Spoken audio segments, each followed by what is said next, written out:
درنو لیدونکو السلام علیکم ورحمت الله تعالی وبرکاتو. کورنیو چارو وزارت په تېره اونۍ کې خپرونې ته ښه راغلاست.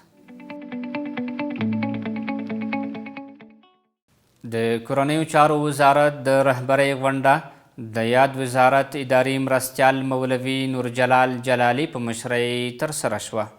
په دې غونډه کې د کورنیو چارو وزارت لومړي مرستیال مولوي محمد نبي عمري په ګډون د پالیسۍ او ستراتیژۍ معین مولوي عبدالحق مخدوم، د تامیناتو معین مولوي فیض الله جمال او یو شمېر نورو رئیسانو برخه اخیستې وه. په دې ناسته کې د منصوبینو پر ستونزو سربیره په امنیتي، لوژیستیکي موضوعاتو او یو شمېر نورو مهمو مسایلو خبرې وشوې.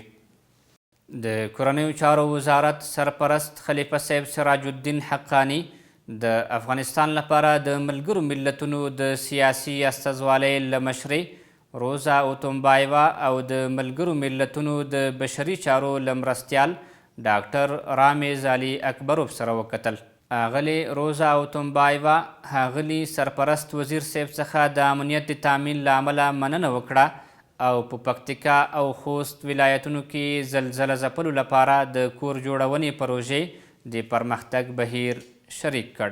قدرمن خلیفه صاحب د ملګرو ملتونو د سیاسي دفتر مشرې روزا اوتومبایوا ته ښه راغلاست ووایه او په پکتیکا او خوست ولایتونو کې د زلزلې زیانمنو سره له ټولو مرستندویو هیوادونو او نهادونو مننه وکړه او په دې هکله یې په کابل کې د ملګرو ملتونو د دفتر هڅې وستایلې. همداراز میرمن اوتومبایوا ته په افغانستان کې د ملګرو ملتونو سازمان د کاري مسؤلیت، د امنیت تامین او نورو لازمو همکاریو ډاډ ورکړ.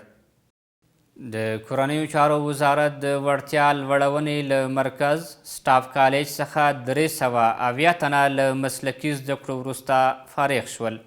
د کورنیو چارو وزارت د اداري مرستیال د دفتر رئیس شیخ محمد طاهر حلیم د مبارکۍ ترڅنګ په اسلام کې د مسلکي زده کړو پر اهمیت بحث وکړ او زیاته یې کړه چې په اسلام کې د مسلکیتوب اهمیت څرګند دی.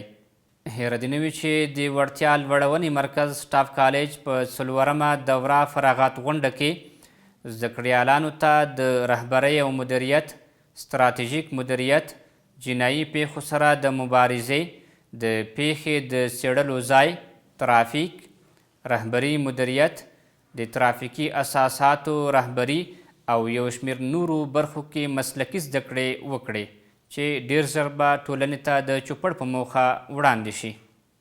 په لغمان او وردګو ولایتونو کې زرګونو پولیسو ته نوی یونیفورم وویشل شو چې په دغه ولایتونو کې د ترافیکو پولیسو هم نوی یونیفورم ترلاسه کړ. د یادونې وړ ده چې تر دې وړاندې هم په یو شمېر ولایتونو کې د ملي پولیسو نوی یونیفورم ویشل شوی او دا لړۍ لا هم روانه ده. له نشه یي توکو سره د مبارزې معینیت د ملکي معاونیت د همغږۍ ریاست د نشه یي توکو د زیانونو په اړه د پوهاوي پروګرام د کابل ښار او ولسوالیو د شاوخوا 80 علماو په رابللو سره پیل کړ. له نشه یي توکو سره د مبارزې معینیت د دفتر رئیس مولوي حسیب الله احمدي د نشه یي توکو پر وړاندې د مبارزې محترم معین لوی پاسوال الحاج ملا عبدالحق همکار اخونزاده پیغام او علماو ته د ښه راغلاست ترڅنګ د نشه یي توکو پر وړاندې د مبارزې معینیت د لاسته راوړنو په مرکز او ولایتونو کې د روږدو کسانو د راټولولو او درملنې په اړه ګډونوالو ته معلومات ورکړل. د کوکنارو له منځه وړل او نشه یي توکو سره د مبارزې په برخه کې د دیني عالمانو رول یې اغیزمن وباله او له دیني عالمانو یې وغوښتل چې د منبر او جوماتونو له لارې خلکو ته د نشه یي توکو د زیانونو په اړه معلومات ورکړي.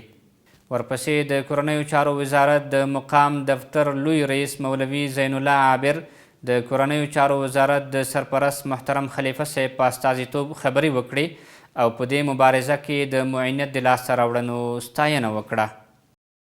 دا و د دې اونۍ مهم خبرونه. تر بیا چې ستاسو په خدمت کې حاضرېږو په لوی الله تعالی مو سپارو.